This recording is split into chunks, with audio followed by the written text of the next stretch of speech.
சிறகடிக்க ஆசை இன்னைக்கு எபிசோடில் பயங்கரமாக வந்துச்சுனுங்க. ஒரு பக்கம் ரோகிணி எப்படியாவது மனோஜ் கூட சேர்ந்து வாழலாம்னு சொல்லிட்டு பின்னாடி ஏற்ற வச்சு எனக்கு கடைக்கு போகிறாங்க.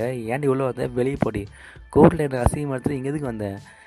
எல்லாம் மனோஜ், உனக்கு எனக்கும் தீக்கு எனக்கு கடன் ரொம்ப இருக்குது, நான் உனக்கிட்ட அவனை சீக்கிரம் போக மாட்டேன். இல்லை உனக்கு எனக்கு டைவர்ஸ் ஆகுது, வெளியே போடி.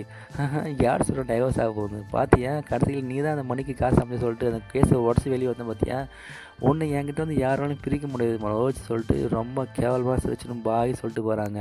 அடுத்த டெஸ்ட்டு சிந்தாமணி தான். எப்படியாவது விஜயா போய்ட்டு ஆட்டே போகணும்னு சொல்லிட்டு விஜயாவுக்கு நெருக்கடி கொடுக்க, விஜயாவே சிந்தாமணிக்கு போய்ட்டு சிந்தாமணி கொஞ்சம் எனக்கு பணம் தேவைப்படுது சொல்லும் போது, மாஸ்டர் இப்போதைக்கு என் கையில் காசு இல்லை, நம்ம அந்த ஃபினான்ஷியல் கேட்டு நான் பணம் அரேஞ்ச் பண்ணலாம் சொல்லும்போது, அதான் மாஸ்டர் அப்போது அந்த பத்திரம் உன் கையில் தான் இருக்குது, இன்னும் பத்திரம் கொடுக்காமல் இருக்கீங்க கேட்கப்போ, இல்லை சிந்தாமணி அந்த பத்திரத்தில் நான் மட்டும் சேர்ந்து போட்டால் பத்தாவது, எங்கள் வீட்டுக்காரரும் சேர்ந்து பண்ணோம், அது போல் தான் எங்கள் அப்பா எழுதி வச்சுருக்காரு.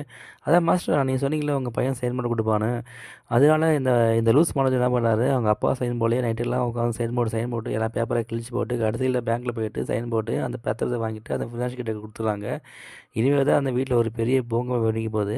இந்த சீல் வச்சு பார்க்கும்போது கெட்டவங்கெல்லாம் ஜாலியாக சிரிச்சு தான் இருக்காங்க, நல்லவங்க தான் பாவம் அழுதுனே இருக்காங்க. உங்களோட கருத்துக்களை இந்த கமெண்ட்டில் போஸ்ட் பண்ணுங்கள். இந்த வீடியோ பிடிச்சி லைக் பண்ணுங்கள், அப்புறம் சேனலும் சப்ஸ்கிரைப் பண்ணுங்கள். நம்ம நாளைக்கு பார்க்கலாம் மக்களை.